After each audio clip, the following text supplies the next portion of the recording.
the network for the AV industry.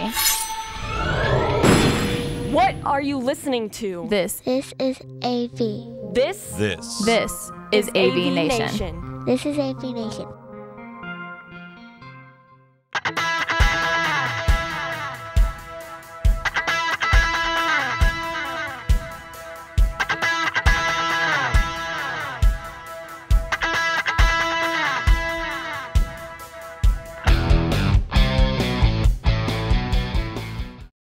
Hello and welcome to Connected, Everything IoT. My name is David Danto. I'm your host, and we're looking forward to talking about a lot of interesting things regarding IoT security on this show today. I have with me a couple of security experts and experts in the space that will hopefully give us some information as to how secure and unsecure everything is that we're playing with. So let me have them introduce themselves. Jason, why don't you start? Yeah, hi, I'm Jason Harris. I'm the Managing Principal Consultant for Security in the Americas. So I've been working in the security industry for around about 15 years now. And certainly over the last 2 years, I've seen a massive increase in interconnected devices, what some people are calling Internet of Things. It is an area that's very interesting in terms of the risk it exposes us all to. So we're looking forward to a good conversation. Thank you, Jason. Bradford? My name's Bradford Benn. During my day job, I'm with Harman Professional, in charge of large network systems. In my nighttime after-hours role, I'm a card-carrying member of the Electronic Frontier Foundation and have been interested in securing my data and my company's data for about the past 20 years, including my previous stints as a network administrator. Terrific, thank you. And finally, Phil? Hi, my name is Phil Lenger. I'm the president.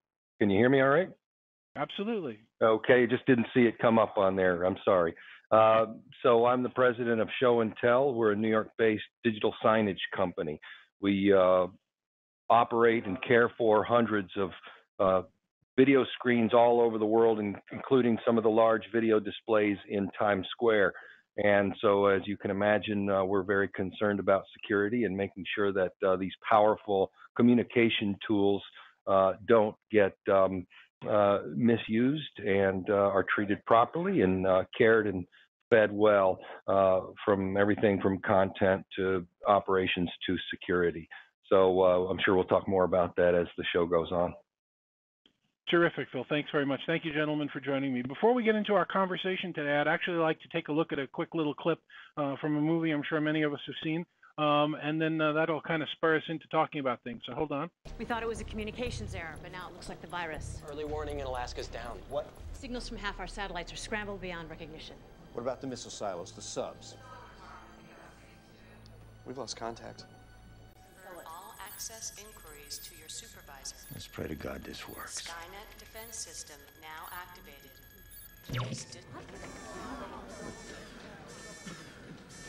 Power failure? No. I don't know what it is.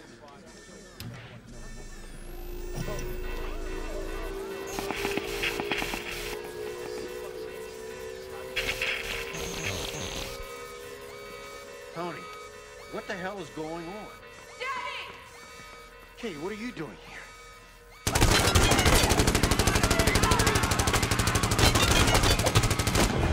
Daddy! Get away from me! Watch out! We have to shut down Skynet. Where's the system core? Somewhere in this building? Skynet, the virus has infected Skynet. Skynet is the virus. It's the reason everything's falling apart. Skynet has become self-aware. In 1 hour, it will initiate a massive nuclear attack on its enemy. What enemy? Us. Humans. So that's a very interesting look at security and what's going on. Maybe perhaps a little bit paranoid, but then again, maybe not. We're hearing stories about self-driving cars being hacked and people's data going all over the place and everybody clicking on user license agreements without reading the 57 pages that go before it. Who knows what we're giving away? So to give us a little perspective, Jason, let me go to you first. I know that you've got a lot of background in the security space. What's changed over the last 3 or 4 or 5 years where we were talking about security and we really weren't talking about it, at least not in the public consciousness before that? Certainly. So I think the Terminator film is quite thought-provoking in terms of we're actually not that far away from that state. So 3, 4, 5 years ago, we pretty much relied on having a hardened perimeter that protected our organisations against external threats. Most of the internal threats were fairly minimal or were treated in that way, certainly.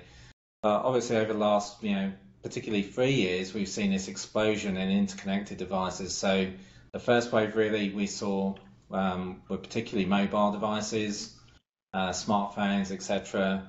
But increasingly over the last 2 years, I've seen lots of organisations that when we go in and actually carry out a vulnerability assessment or a penetration test of the organisation, who say we only have, let's say, 10,000 devices, we find another 5,000, and they're often things like smart cameras, smart printers, smart devices of myriad of types of devices that either they don't know existed or certainly didn't know were IP connected and had the capability to be remotely controlled.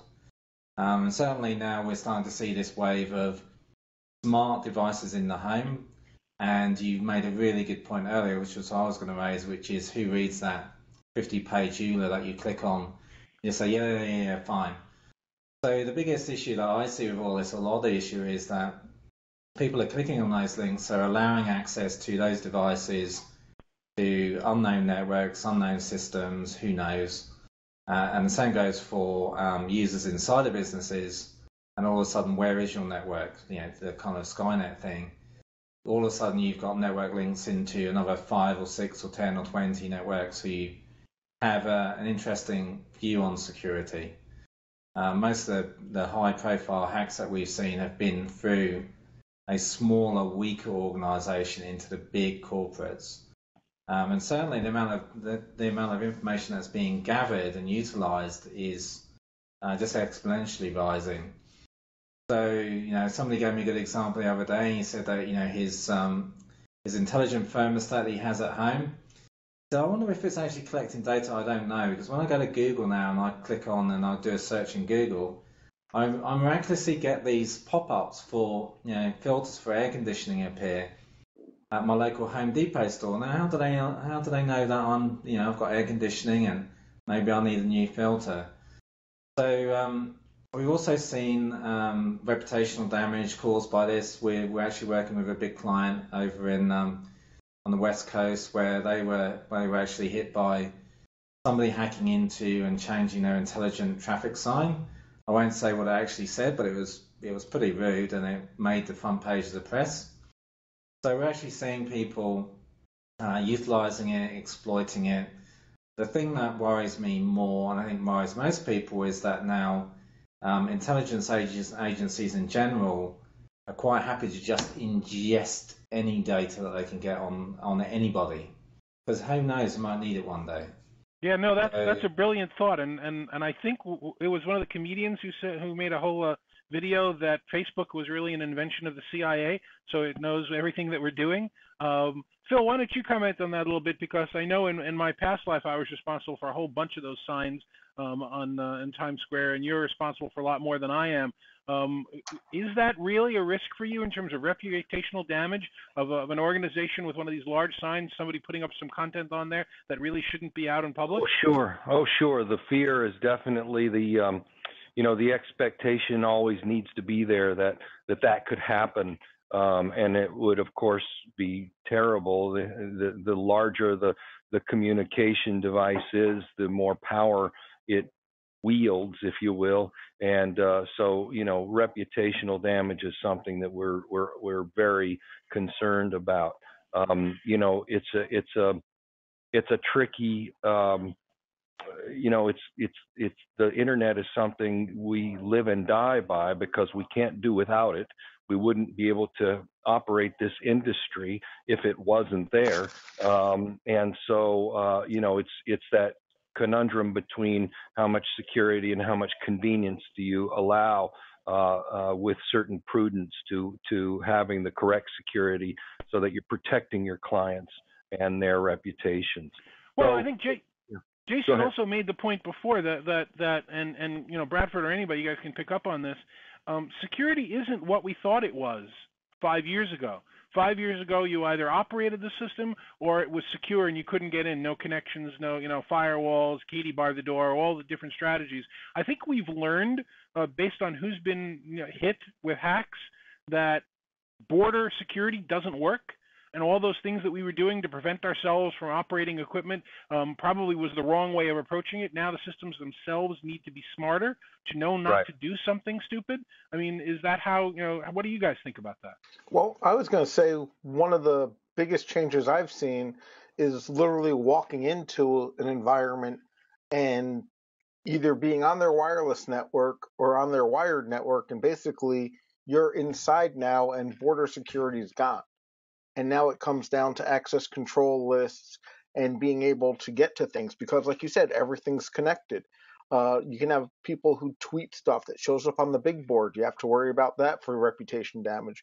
But to me, the bigger thing is coming in for a meeting, going into a conference room, plugging in a computer into the closest network jack, and poof, you're on the network.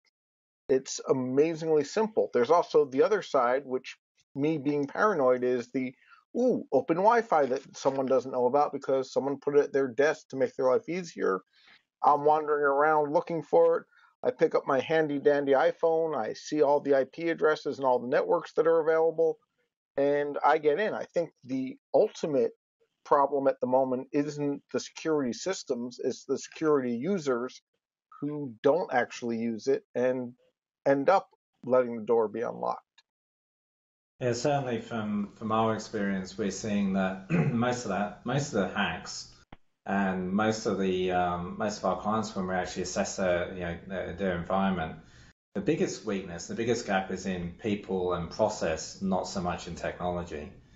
So you see on the point there an easy point, which is open Wi-Fi or easy access to a network within a building via wireless or via wired. So if there was a good process in place that restricted that from happening and people were educated as to why that wasn't a good idea, we'd actually avoid a lot of these issues. What we're finding now, what we've found really is that we have to lead our clients and our users more towards protecting the data than the actual network and the environment. So the crown jewels is usually the data. In case of signage, it's not so much the data, it's obviously being able to manipulate the data that's put onto that signage. But certainly we're still working in the world where I think most users think about, okay, I've got a firewall, I've got a PC that's running AV, IT look after my security, I don't really need to worry about things. It's remarkably easy to convince, as we know, convince the user just to click yes to anything, including pop-up boxes, harvest credentials, gain privilege access. So the user is unfortunately definitely the weak spot usually. Aren't we, though, talking about an era where the nature of what we do from a security standpoint needs to change? And I'll give two examples of this that I've heard casually in conversation. An AV consultant friend of mine was telling me about how he was building a large series of restaurants for a large organization, and all of their foodstuffs were stored in refrigerators and freezers in their restaurants, and these were all managed on the network using a central console, and anybody could hack into this console and set all the refrigerators down to stop refrigerating, and they would have millions of dollars of losses if that were to happen. So the refrigerators, it's not the prevention of getting to the refrigerator, getting to the console. It has to be the console that goes back and say, why do you want to turn off the refrigerators? I know that's a dumb thing to do. That should be something that's protected via some additional layer. Another example of that, and any of you guys can speak up, there's another example of that, would be the idea that when we're talking about the self-driving car, we've already seen a story about how an internet-connected car was hacked into. On the Good Wife episode, I don't know if you guys watched that, a couple of weeks ago, they had an example of somebody who was in a self-driving car. Obviously, this was fictitious, which then, hit another passenger and crippled somebody. Well, shouldn't we be creating systems in that type of environment that prevent the hack? So how much is prevention and how much is intelligent programming is my question. I'll answer that really. I think the challenge we have now is these internet connected devices.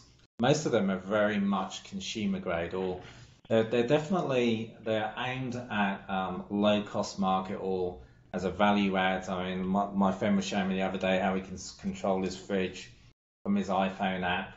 I said that's awesome. You know, you can control your fridge and your washing machine.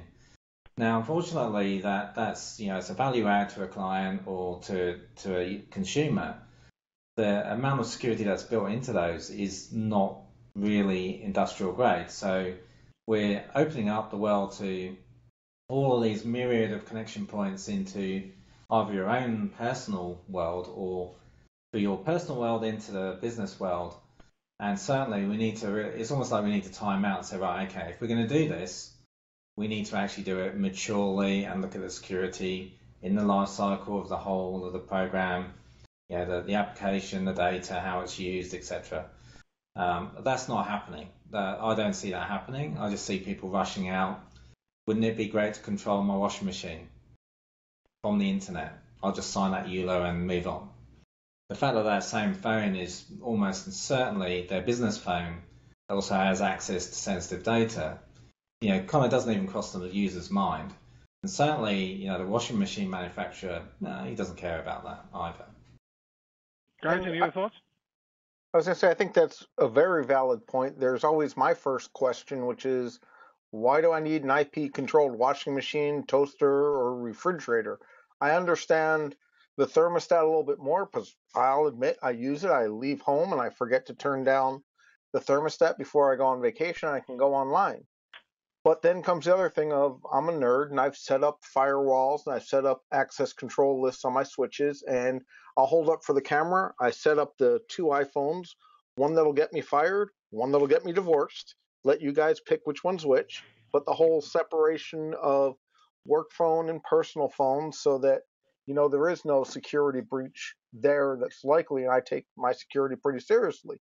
And I do. Bradford, let me pause you there for a second, and I want you to answer this because I want to come back to you. I know it's least common denominator. I know it's consumerization, but when I left financial services and went into work for a non-financial services company, all of a sudden, hey, I didn't need to carry 2 devices anymore. I was still finding myself emailing a file from my work PC to my home PC before I realized, they're on the same network. I can just transfer now. It's so much easier that way.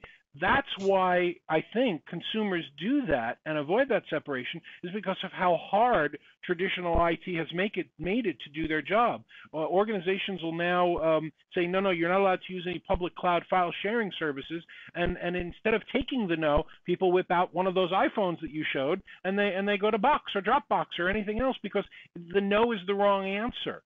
The right answer would have been, partnering as an IT organization, saying, all right, I understand what you need to do. Here's the approved way to do it. Let's make it easy for you. But, IT's been an organization of no for years. 100% agree with you. IT's favorite answer is no, because their entire job performance is based on system uptime. So you're going to do everything you can to keep your system uptime as high as possible. This is where it comes down to training the users and explaining to the users why this is important.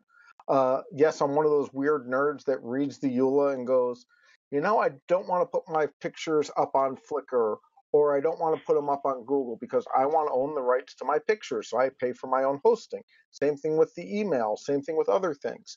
But part of it is I think that IT has a responsibility, and those of us who know more about it have a responsibility to explain why these practices are important, to explain if it's free, you're probably the product, to explain how ad tracking goes in and why, you don't want to check remember password. Even though it's easy, it's not secure. And I think that's the trade-off we're always fighting, is which is easy, which is secure. And it's very hard to make the two coexist, but with a little bit of thought, it can be done that way. To be honest, looking at having this iPhone that has AirWatch security on it and various keys and certificates is a lot harder than having my personal cell phone that still has a couple certificates on it for VPN, but it's set up very differently because the company says you shouldn't use Dropbox because of the EULA, you shouldn't use this service, use our service instead. But they've done a very poor job of explaining that to people, of the here's our service that you should use. You should use transfer dot blah, blah, blah, because we pay for that to transfer the services.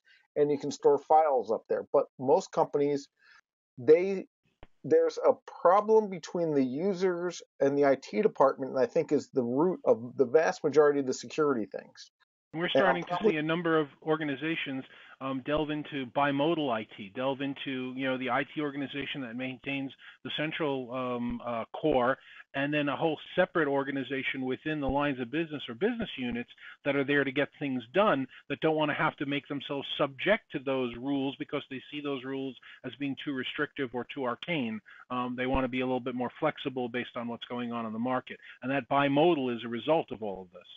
I agree with that. And I was going to say the other thing I see as a problem is users are just saying, I need to have access to my data, not what task are they trying to accomplish.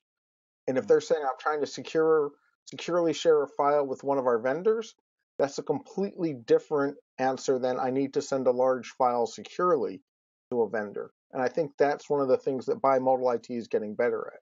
But sorry, go ahead. No, I was just going to say that as a security consultant, I've seen a big shift over the last 2 years in who my clients are. So my clients now are probably about 50% of the actual real client is not IT. It's a business person within IT or IT related, but they're actually part of IT group. So they're the people that we're doing lots of work with on things like cloud security, and yeah, we're going to go cloud anyway. We've already gone cloud. Maybe now's the time to secure it. So certainly we've seen that power shift, and certainly we've seen security budget spend, actually who holds the budget, shift from specifically with IT security to, well, you can have your renewals as a budget, but everything else has to be business driven. Phil, are you seeing a lot more of this bimodal nature as well amongst your clients and customers? Not so much.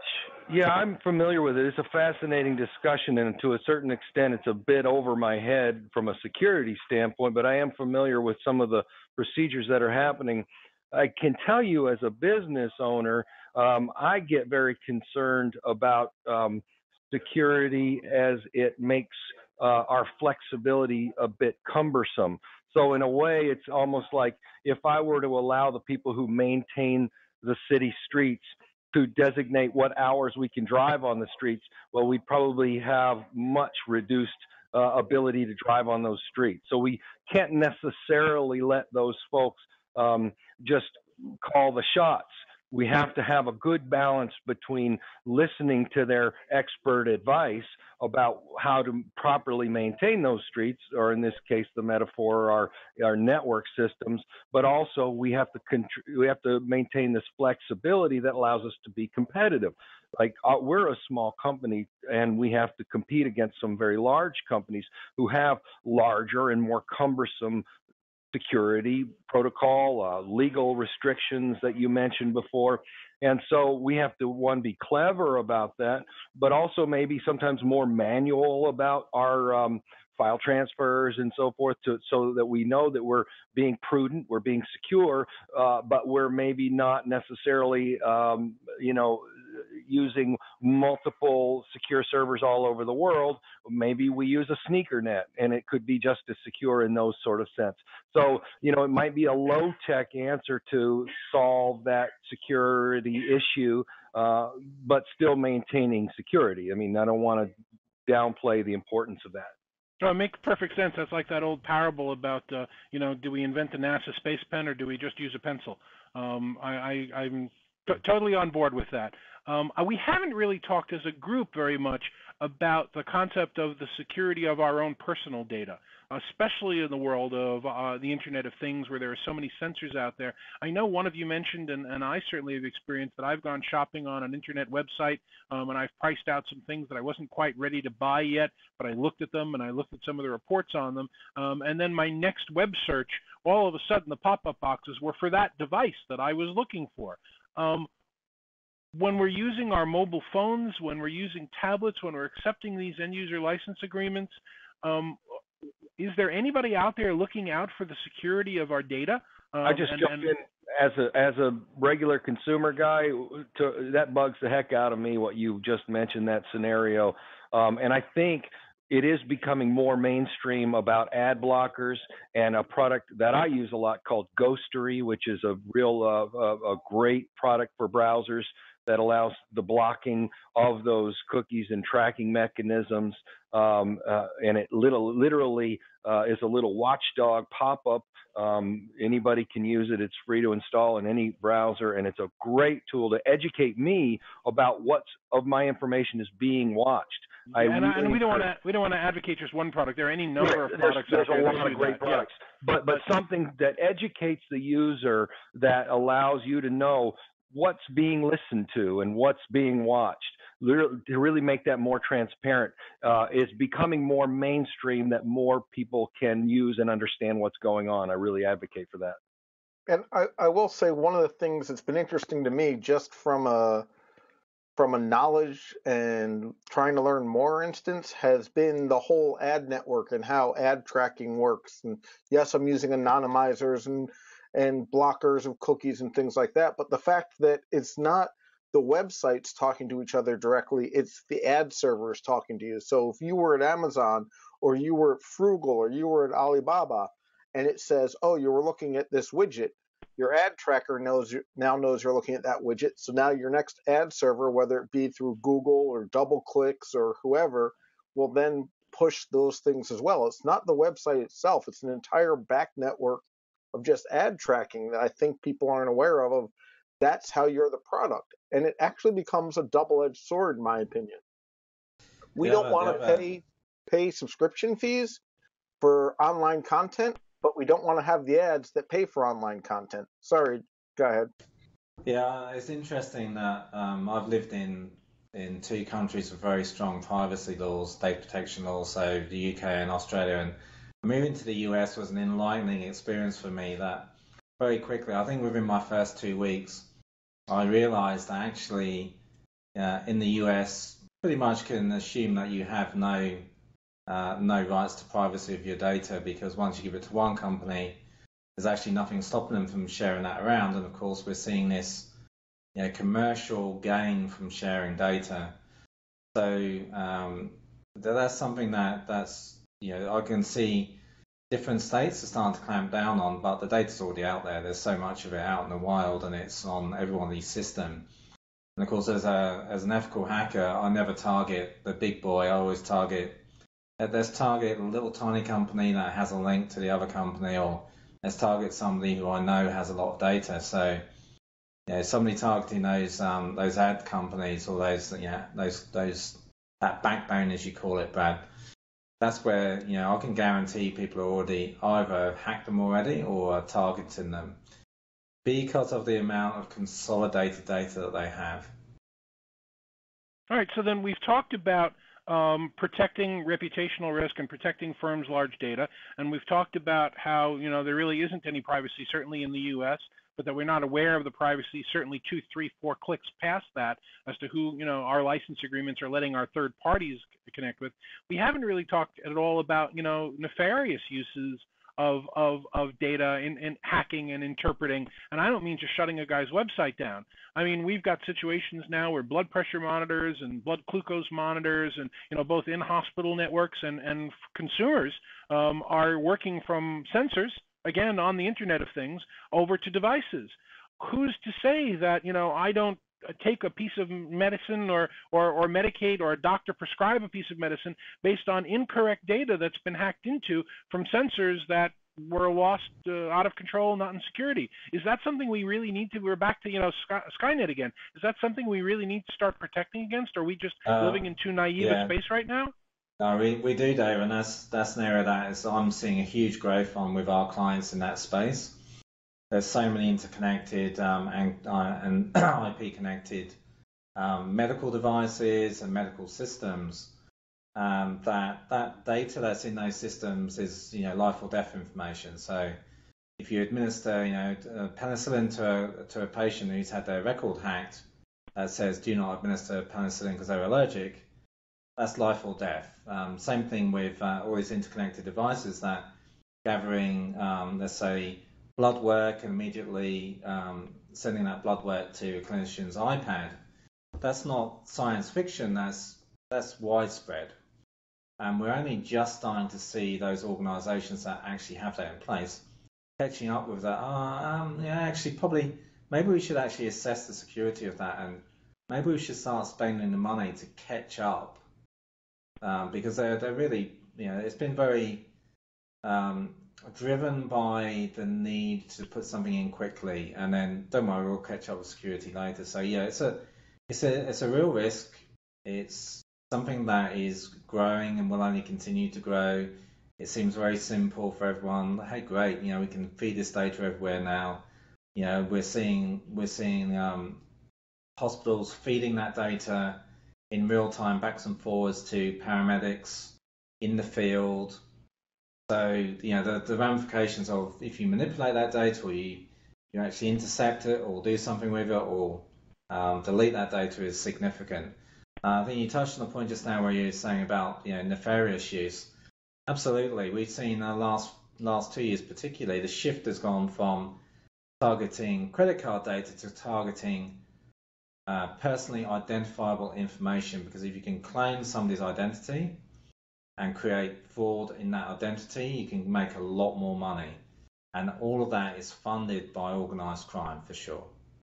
And I do think that as Jason said, he has very valid points of there's very limited handshakes and people are just doing get it to work as fast as possible. But I think there's a big fear in the corporate market for having a third party review their products and check for security leaks and look for problems, because there are a lot of people who will volunteer their times or wanting to be a white hat instead of a black hat and say, oh, look, if you do this, here are all the problems that come out of it. And a lot of the companies are very hesitant to do that because they don't want to share their data and risk a breach. They'd rather just hide it all and hope for the best. And I think that's a big miss that a lot of people are missing.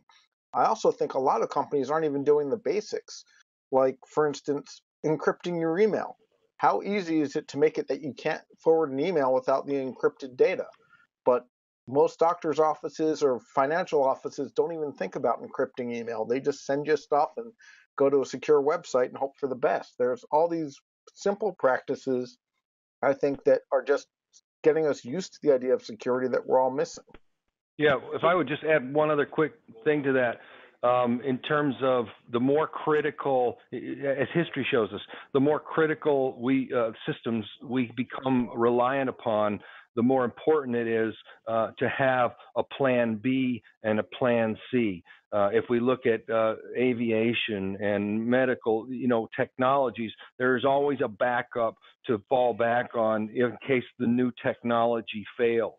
And this is going to be true with network security. And that's really just an opportunity for us as service providers to help foster the education of those backup systems and the use and the implementation of those. So as a last point, guys, I have to say that if I'm tuning into this webcast to get a nice, comfortable feeling about where everything is going, I ain't got it.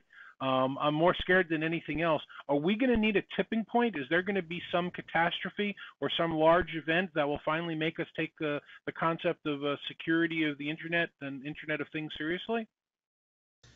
I certainly hope it doesn't come to that. I am seeing that the industry, though, certainly the commercial side of the industry I think they're at that tipping point now. So we've seen an influx of requests to assess really those kind of roadside systems, those interconnected devices that have traditionally not had as much security, but now there's that realization that actually now we need to look at the security of those extended networks. And I'm starting to see as well that at least state-based legislation is driving some of that activity. So I'm hoping that the tipping point is there now. We're starting to go down the path of assessing and remediating those environments that we traditionally haven't done. Things like secure SCADA systems where that's handshake and communication is encrypted. They're starting to be pushed out as well. So let's just hope we don't see one of those horror stories like something really bad happens to be the tipping point. I think the industry is at that point now and just needs a bit of a nudge. And I do think the tipping point has already started for some industries. You look at the Sony Pictures hack and how much that's affected that industry with security.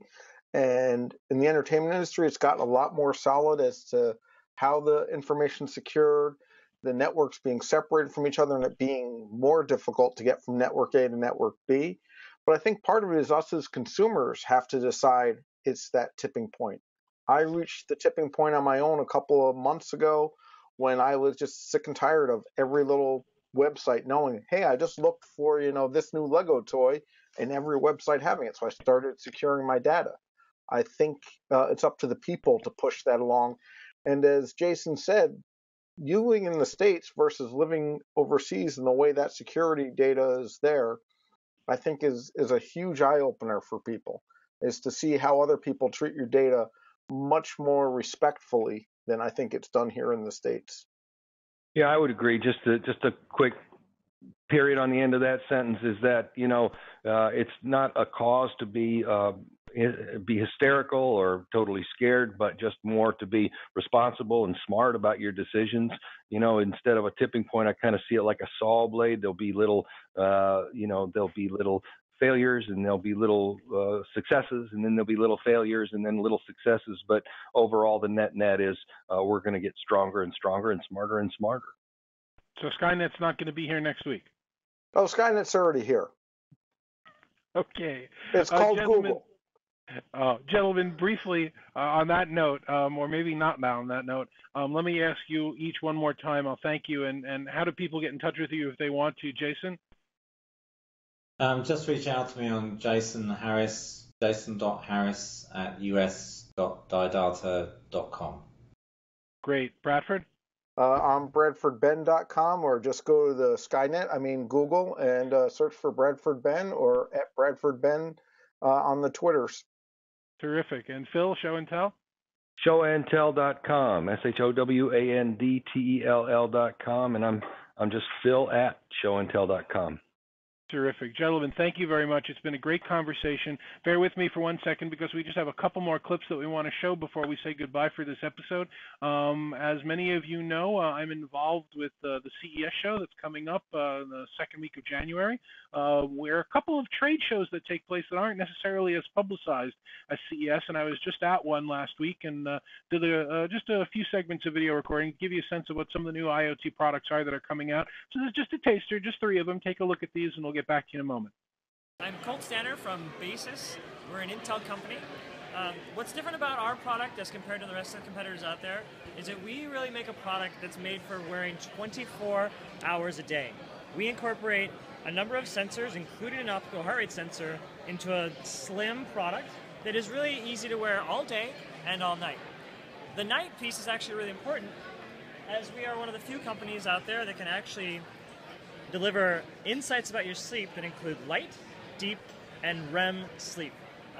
Light being the transition between deep and REM, as deep is really showing you your body rejuvenation, and REM showing your mind rejuvenation, both of which incredibly important to making sure that you have the best day possible after your sleep.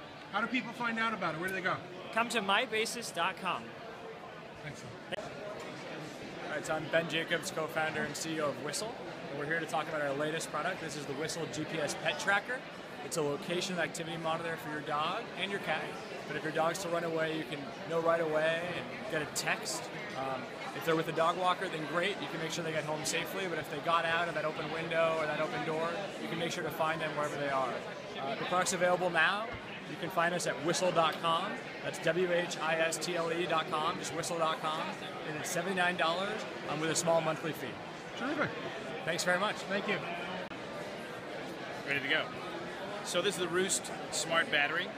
It's a battery that transforms a smoke detector into a smart smoke detector. And it's quite unique. It's got 2 pieces. It has a microprocessor and a Wi-Fi chip in the wireless module.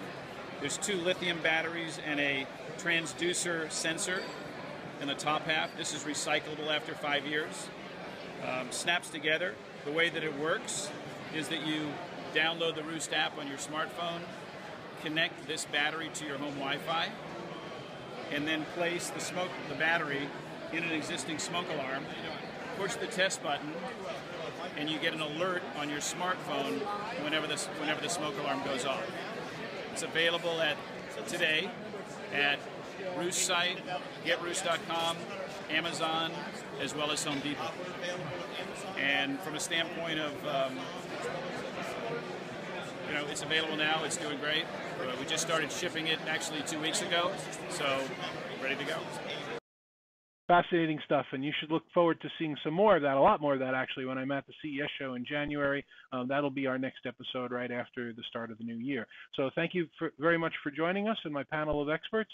That's it for this episode of Connected Everything IoT. I'm David Danto. Wish you the best of everything till the next time. Take care. The network for the AV industry. What are you listening to? This is AV. This is AV Nation. This is AV Nation.